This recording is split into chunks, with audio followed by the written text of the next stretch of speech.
You know, we hear a lot of talk about leadership these days, what it takes to be a leader, being a leader, the buzzwords, leadership. I think we all would like to be a leader, but sometimes it's hard for us to figure out exactly how to become that leader that other people want or need us to be, or who they perceive us to be, I should say even. So on today's One Simple Thing podcast, we're going to be talking about leadership. We're going to be talking about others' perception of us and how we can intentionally present the image that we want the world to know about us. It's all coming up on today's One Simple Thing podcast. It's time to build a better business by building a better you. This is One Simple Thing. Hey, welcome to the show. It's Dave Kirby with you on the One Simple Thing podcast. We've got a great program here today. Going to be reflecting back on my conversations with Dr. Mindy Hall. She is author and leadership speaker. She is host of her own podcast called Peak Development Radio. She's a contributing columnist for Entrepreneur Magazine, and her book is called Leading with Intention. Every Moment is a Choice. And I would recommend that you pick up a copy of the book. You can go to our website.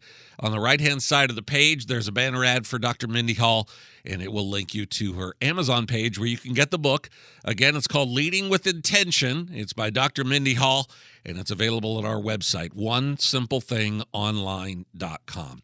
So, Leading with Intention, the title of her book. We talked a lot over the last several episodes about leadership with Dr. Mindy Hall, and I just want to touch on a couple of points that she made, and then I want to expand on them just a little bit. First, if there's one word that comes to mind when I think about these past 4 episodes with Dr. Hall, the word would be intentional, right? So often we just let things happen, right? Our leadership style, maybe we got into leadership in kind of a circuitous way. Maybe we're just the last man standing and we got the promotion or whatever the case may be. But there was not a lot of intentionality about creating and becoming the kind of leader that would deserve to be in that spot. Maybe the culture in your organization is just kind of left to chance. Right? You're just letting people and their own personalities interact with each other and create a culture that you haven't actively nurtured. Or maybe your organization's values, who you are as a staff, as a leader, as a company, as an organization. What do you value? What are your values, like integrity and honesty or hard work or whatever those values are? Many times if we don't do it intentionally, it doesn't happen, right? Rarely does anything meaningful happen in our lives by accident. So what does that word intentional even mean? Well, to me, it means deciding what you want, or who you want to be, I guess I should say, and then taking specific actions that are necessary to achieve that outcome, right? So that's what intentionality is all about. It's deciding what my target is, and then deciding how I'm going to get there, and taking those steps to be intentional about getting to my desired outcome, right? So what does intentional mean with regard to our leadership? Well, there are a couple of things that Mindy mentioned about being a leader. First of all, you have to decide who you are. You need to take a look in the mirror. Do you feel like you've been the kind of leader you should be? And I guess probably the best way to determine whether we've been the kind of leader we should be or not is to look at the way things are working, right? If we're giving good leadership, then things are going to be working smoothly. If we're not showing good leadership, then oftentimes things will be in a state of dysfunction. And I think about restaurants a lot of times, especially fast food restaurants where they use a lot of minimum wage help or whatever. When I go to a restaurant and I find that they're very disorganized, they're very slow on the service, the quality is poor, or people are just standing around goofing off and you're not getting your food on time or whatever, that's a management problem. Even though the employees might be the ones that are making mistakes or goofing off or whatever, ultimately it comes down to a management problem, right? The management is not getting enough out of those employees. They're not demanding enough of those employees. They're not setting a high enough standard for those employees. So do you feel like you've been the kind of leader you should be? You have to decide where you want to be. You have to decide then who would I like to be as far as a leader? If you look in the mirror and you find that what you see is not what you want, then what do you want? I know you've heard it a million times, but you can't get to where you want to go if you don't even know where that is, right? You can't reach your destination if you have no idea what that destination is. So look in the mirror. Am I the kind of leader I want to be? And if not, then what kind of leader do I want to be? Decide what that is, and then decide what you need to do to achieve those results. What do I have to do to model that behavior so that those around me will begin to follow my leadership? So you have to decide what impact you want. Mindy Hall mentioned on episode 367 about taking advantage of every interaction. Again, it's about becoming intentional. Do you, as you're interacting with others at work, do you intentionally make the most of every interaction? Do you take advantage of teaching or learning experiences? Do you take advantage of interactions that will make other people's beliefs and expectations change? As we interact with others, are we managing? Are we being intentional about looking for those opportunities to present our ideas or who we are to others? Mindy mentioned in episode 368 about managing your own story. And again, that's all about being intentional, right? We can't just expect that people are going to know who we are or what we believe. We have to manage others' perception of us. And I think we all recognize the fact that perception is reality. Again, it's about being intentional, about managing that perception. And sometimes it's actually deserved, right? Don't ever eliminate the possibility that somebody else's opinion of you is based on fact and not just perception, right? Maybe the perception is deserved. Maybe people have based their perception on their interactions, real-life interactions with you. You've probably heard the saying that you never get a second chance to make a first impression, and that's true. People base their perception of us on a small sample size of interactions. And if I have given off the impression to others that I'm a hothead or that I'm disorganized or that I'm irresponsible or whatever, they're going to take that initial reaction or that initial interaction, and they're going to make some values judgments based on what they've noticed from me, and especially if those interactions have become more numerous, right? People are willing to let you slide on one slip up based on who you say you are, right? You can be disingenuous to who you try to present yourself to be. Maybe once people let you slide, maybe even twice, maybe you made a mistake or whatever. But if we repeatedly demonstrate the same actions time and time again, after we've tried to present ourselves as something else, people eventually are going to form an opinion on us. And maybe that's happened to you. We've all got to be willing to, again, look in that mirror and say, okay, I deserve this reputation that I have based on the interactions I've had with others. But here's the good news, all right? Your interactions are part of the story, but they're not the whole story, right?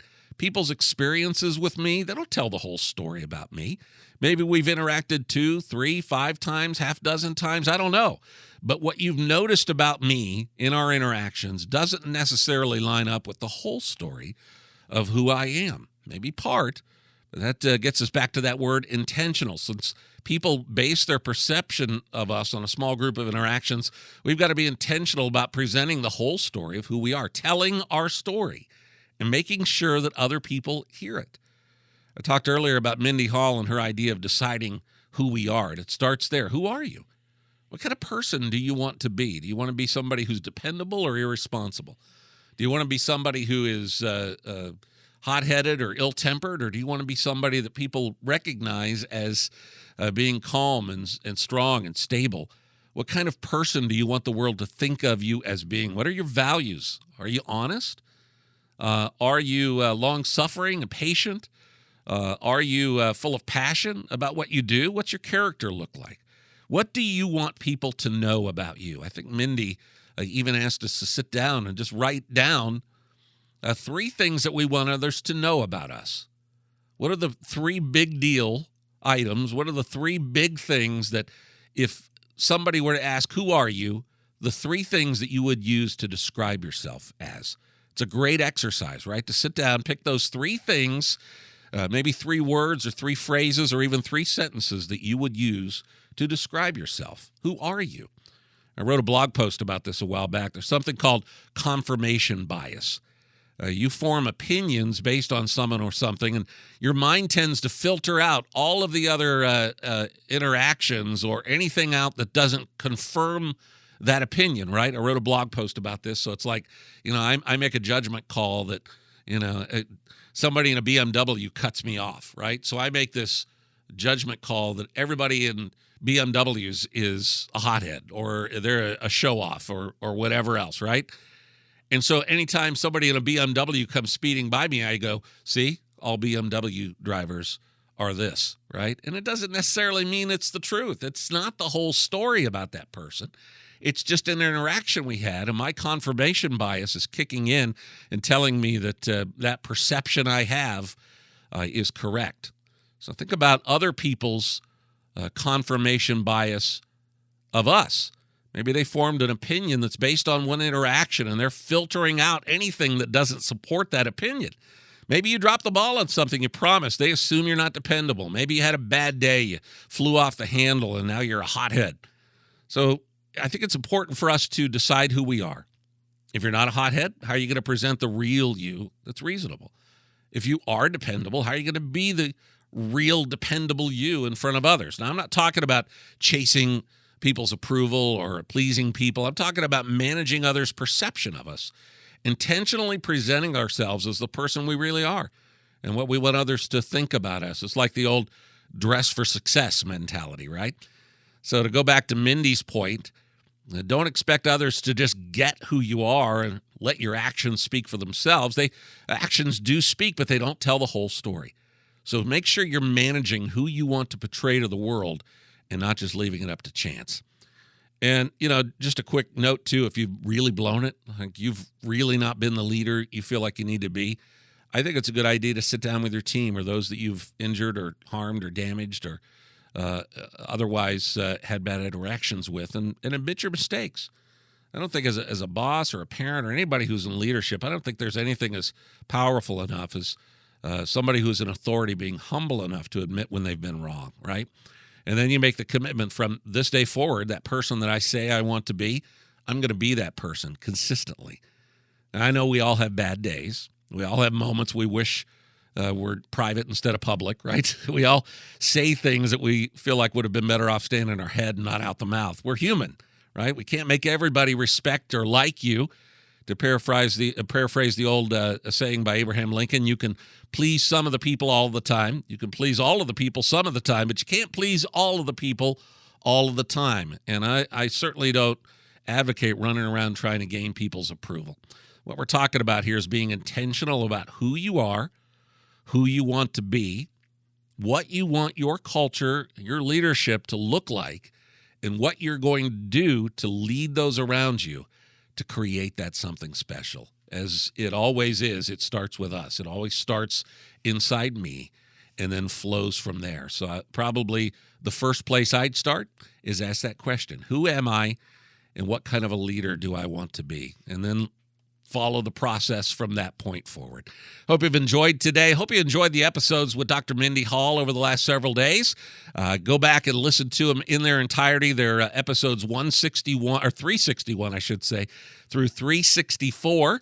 Today is episode 365. You can find the show notes for all the episodes.